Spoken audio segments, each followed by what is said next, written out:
Hey comic book fans, welcome back to Comic Book Corner 2.0, and fans, you're back with me, Mike Spider Slayer, getting ready to do yes another comic book review so you the fans can make a decision on what comic books to buy. And today, guys, we're continuing the trend of #1 comics, and we're talking about Contest of Champions issue #1. That's right, guys.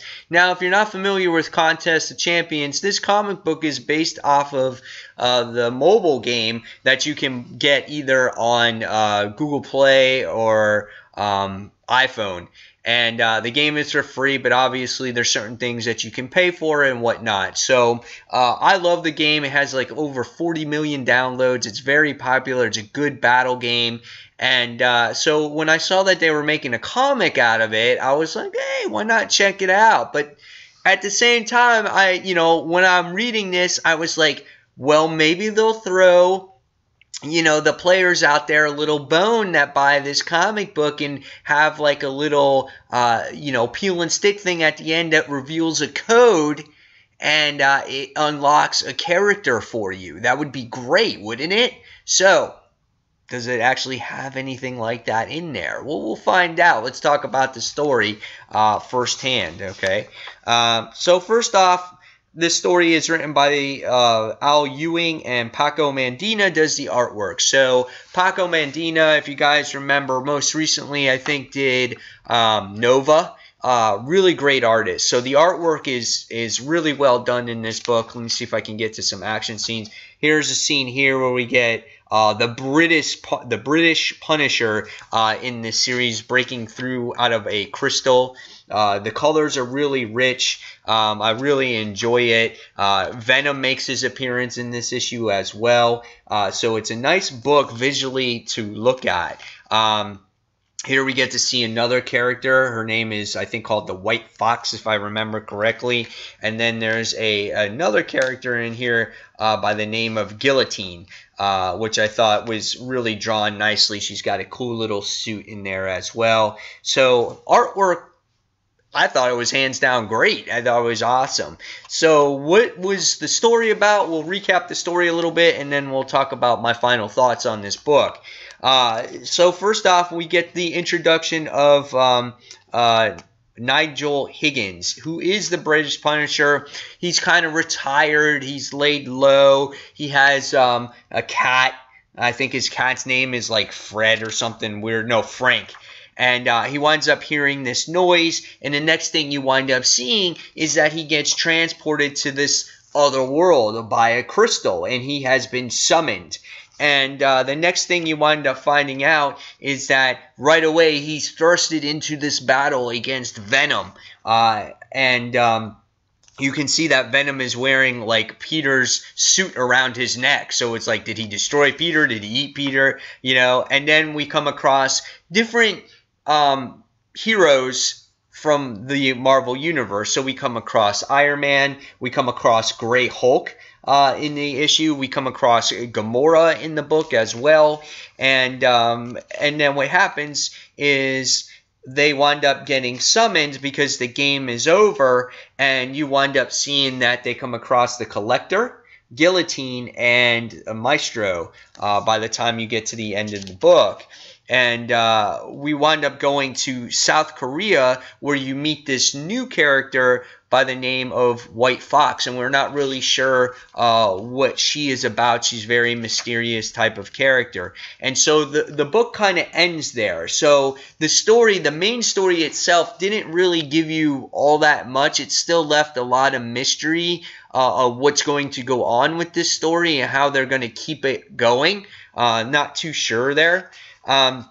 So not much dialogue, not much plot, but still it was entertaining read to see these characters fight, because that's really what the Contest of Champions is about. There's a lot of fighting, a lot of battling, a lot of dueling, And so what happens now is what the book does is it goes into another story, and then it talks about this character by the name of Jean Damaris, and it takes place in 1793.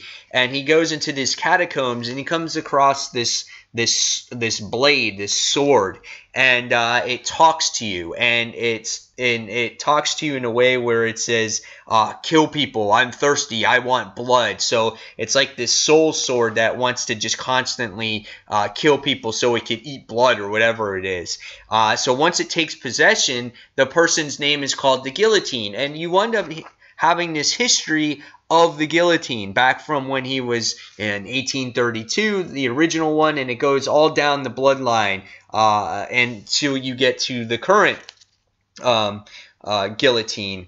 And what happens is you wind up finding out that she winds up doing battle in the end from this mysterious creature or character, and you wind up finding out that she was summoned as well. So basically you wind up getting a family history of the Guillotine here. And then at the end of the book, what does it do best? And Marvel sits there and it advertises the Contest of Champions game. So it does a great job of describing what the game is about. It shows you some cool graphics in there, what type of characters you can unlock. You can get it at the App Store or on Google Play. And they give you a description of how the game was made.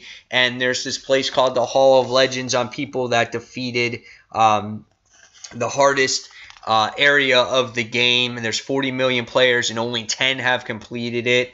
And I'm sitting there looking and I'm like, dude, come on, where's the code? Give me something for buying this comic and give me an incentive to play this game instead of some description of what it's about. And unfortunately, my dreams were crushed as there was no code, no peel and stick like a digital thing to give me something to type in to get a character or exclusive character or something like that. And I was hoping that they would do that. I think they would have sold a lot more comics that way as well, because when you sat there and said, Contest of Champions, we got 40 million players playing it. If you said free exclusive character on there, I think it would sell a lot more copies. That's my opinion on that. So I was a little bit disappointed there, because yes, you would get a character, but you're still spending what, $3.99 or $4.99 on this book. So technically the character's not free. You have to buy the book to get the free character. Again, I think that would be freaking awesome, you know, but no, we can't do that. We can't make people happy that way. So I thought that would have been a great idea. Going back to the comic, what did I think? I thought the main story was good. It was entertaining. Not much plot. We don't know what's going on. We get to see a lot of battle. We get to see that our main character is the British Punisher. And the second story had some good, character development of this Guillotine character. So, was it worth $4.99? No, I don't think so. I don't think it was quite worth $4.99. I would have said $3.99 for this. If you added that free character in there, maybe $4.99. But I thought this was maybe a $3.99 worth book. Even though you do get a little bit more pages, I would have seen more of the main story and integrate the Guillotine character within the story. I thought maybe that would have been a little bit better. Or integrate her as the series goes along. Don't separate a book. Don't separate two things right off the bat. I felt that it was too soon for that. I want to see more of the main story and introduce and develop your characters as the story goes, then just give me this backup story for a character I don't even know yet. Yes, it does give me a little insight on who she is, but I need to know more about the main story first on what's going on if I'm going to invest into the future. So that's where I thought its flaw was. Give me more main story.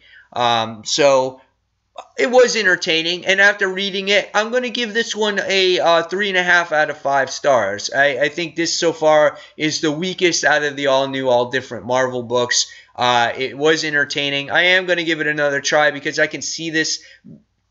This is my type of style of book. I like good artwork. I like action. I like battle. And I like a cool story. But I just think first introduction to it was just a little bit weak. So Sorry for the lengthy review. Sorry for rambling on. I just had to get that out there. Guys, leave me your comments below on what you thought of this book. And if you agree with me on my little topic there about getting you a free character for the game, so you would download the game, guaranteed to download it.